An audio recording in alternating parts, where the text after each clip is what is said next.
Hello everyone, I'm Zhang Huan, a PhD candidate from Nanjing University, Web Software Lab. Today I'm excited to present our work, Self-Improving Code Generation via Semantic Entropy and Behavioral Consensus. In this work, we propose a method for improving large language models' code generation capability without teacher models or test oracles. Alright, let's begin. Let me start with the problem. Most existing methods improve code models in one of two ways: supervised fine-tuning or preference optimization.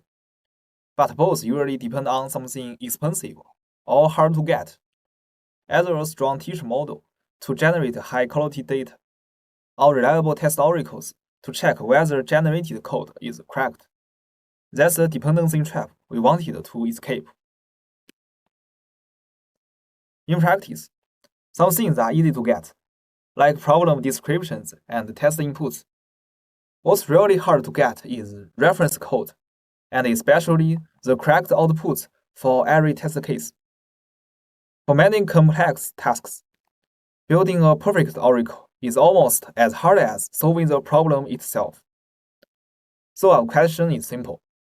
With only descriptions and test inputs, can the model still learn something useful? The first thing we noticed is that not every problem is equally learnable. Look at this example.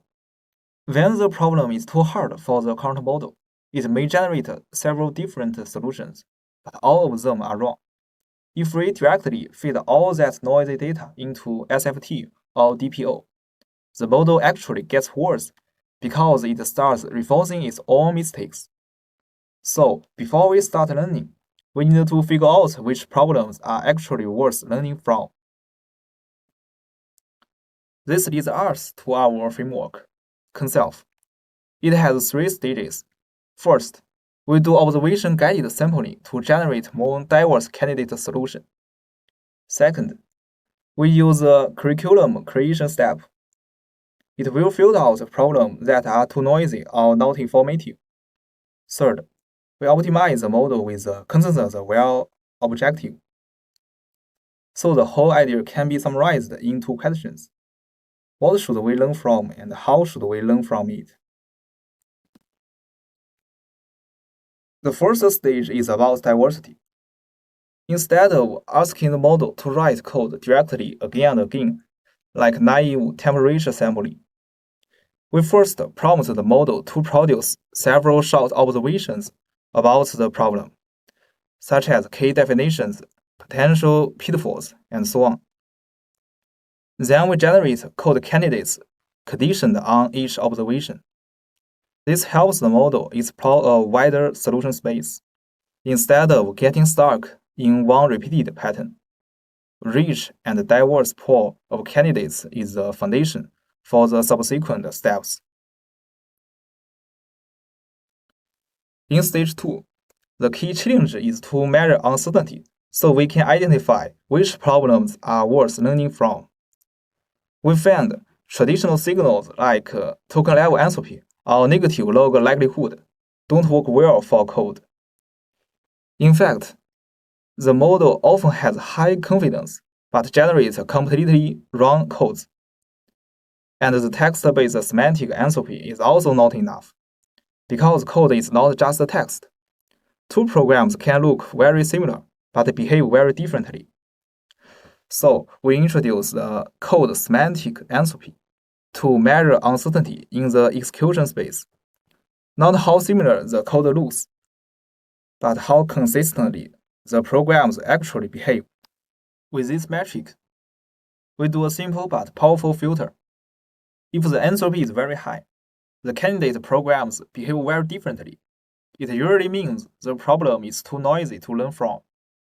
If the entropy is 0, it means the model has either already mastered the problem or is stuck repeating the same wrong answer.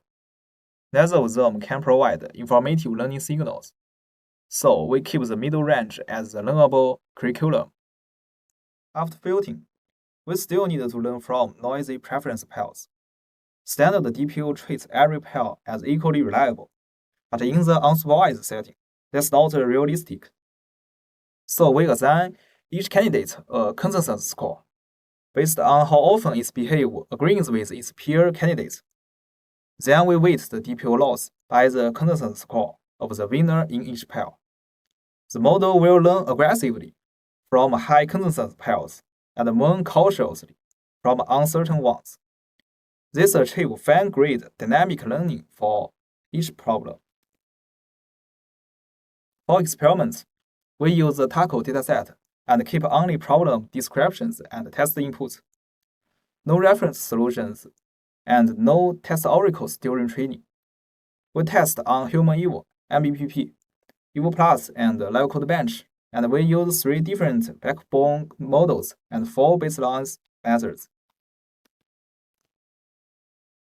Here are the main results. ConSelf improves performance consistently across all models and benchmarks.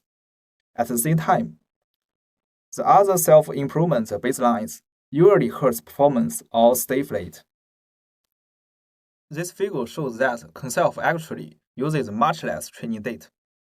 For example, on DeepSeek Coder, we only need about 6,000 examples, far fewer than self-DPO or PFPO, yet we still get better performance.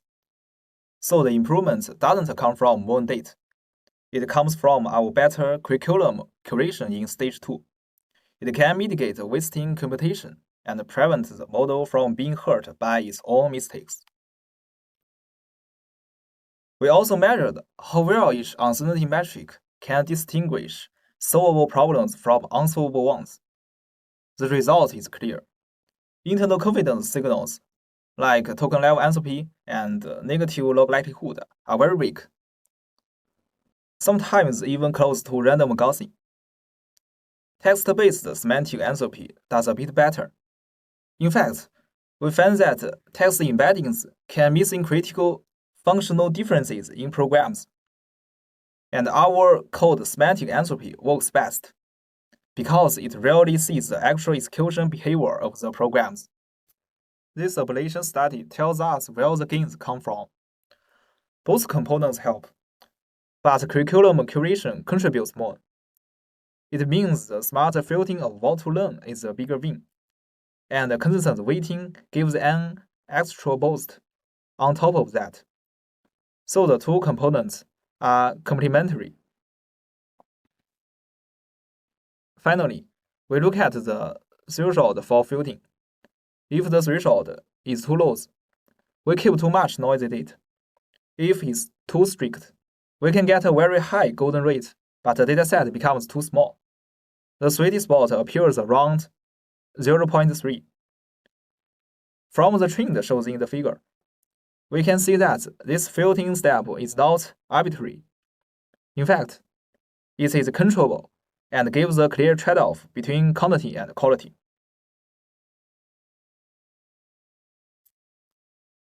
To conclude, there are 3 big takeaways. First, for code generation, behavior is a much better signal than the model's internal confidence. Second, in self-improvement, quality matters more than quantity. Indiscriminate self-training can actually degrade models.